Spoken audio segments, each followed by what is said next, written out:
আসসালামু আলাইকুম গাইস, কেমন আছেন আপনারা? আজকে একটু বাইরে বের হয়েছিলাম কি অবস্থা দেখার জন্য। দেখি আমার বোনেরা, আমার ভাইয়েরা সবাই এত কষ্ট করে রোদের মধ্যে দাঁড়িয়ে ট্রাফিকের দায়িত্ব পালন করতেছে। মানুষ এখনও শুধরায়নি, তারপরেও বেপরোয়া চলে যাচ্ছে। সবাই চেষ্টা করতেছে সঠিক পথে নিয়ে আসার জন্য, এবং রোদে পুড়ে কষ্ট করে সবাই মনোযোগ সহকারে যার যার নিজ দায়িত্বগুলি পালন করতেছে।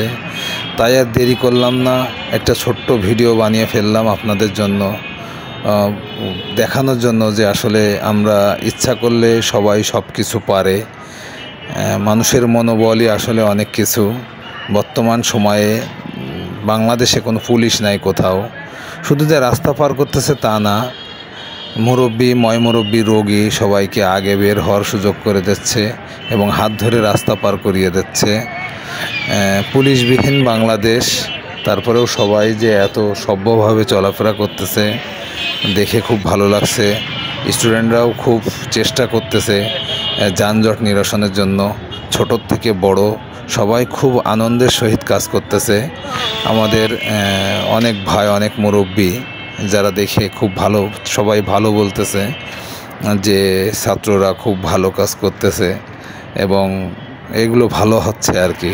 সবাই ছাত্রদের পক্ষেই আছে, সবাই বাহবা দিচ্ছে, কেউ পানি কিনে দিচ্ছে, বলছে তোমরা এগিয়ে যাও, আমরা তোমাদের সাথে আছি।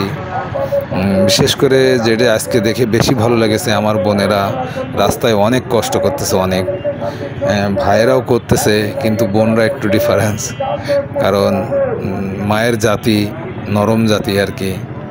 তারা যে এই প্রখর রোদে দাঁড়িয়ে এই আওয়াজের ভিতরে সব কিছু কন্ট্রোল করা একটু কষ্টসাধ্য ব্যাপার।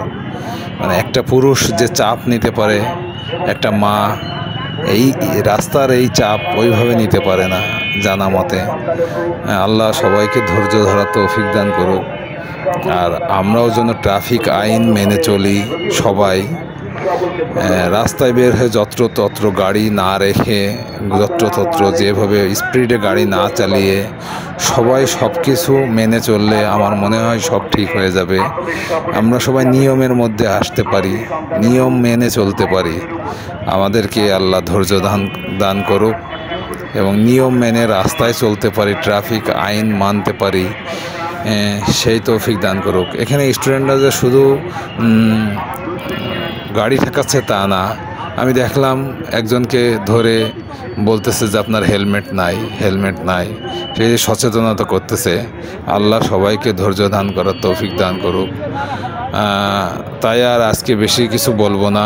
সবাই ভালো থাকেন, সুস্থ থাকেন, নিজ নিজ দায়িত্ব নিয়ে চলাফেরা করেন। আল্লাহ হাফেজ।